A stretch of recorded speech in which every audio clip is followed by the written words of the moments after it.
vehicle, and you can see I'm on the aqueducts. And let me do a quick turn. That's Max up ahead. And I'm going back again because I'm going to start walking. Behind me, you see all the snow in the mountains. Last night, man, it's like we're walking out of the windmill farm. I think it's the largest in the world, but it's the United States.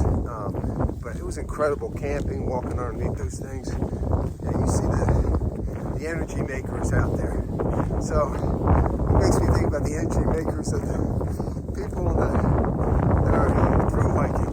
My God, these guys that stick it out with this cold weather, the snow, they're incredible individuals. You know, hiking through.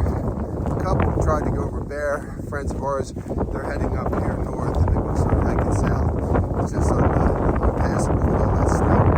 But last night, we were hiking. We woke up in the morning. We had a nice campsite. We were down about 34 elevation, which was perfect, we thought. And woke up, and it was great. I started walking. It was cold, windy, walking out of the farms. And then soon we started following the aqueduct, which is literally back that way, going southbound. You know, Sobo. It was all under concrete. And then the weather changed.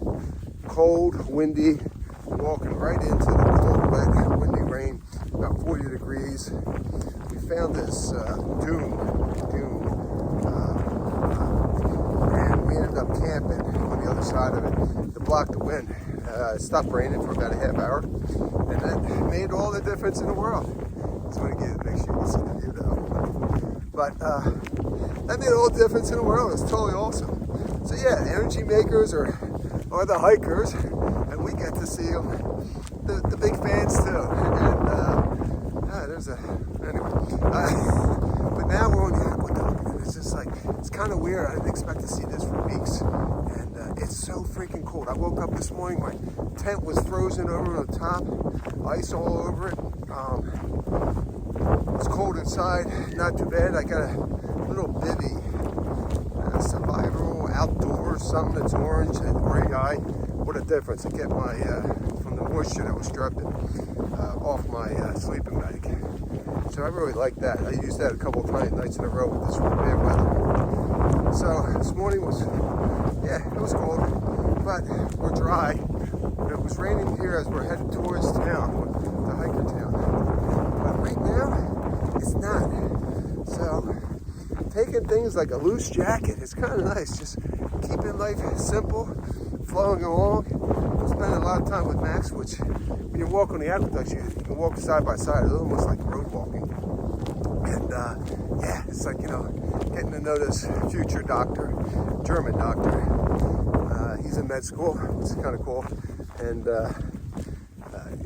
he's a really interesting guy. And he's not afraid of, we're hiking, we're thinking about going all the way in with this cold, wet weather. And then we saw the dune, and we're like, yeah, we can get out of the wind, and we ditched it, which I think was a smart move. We were both frozen by this point, totally soaked through.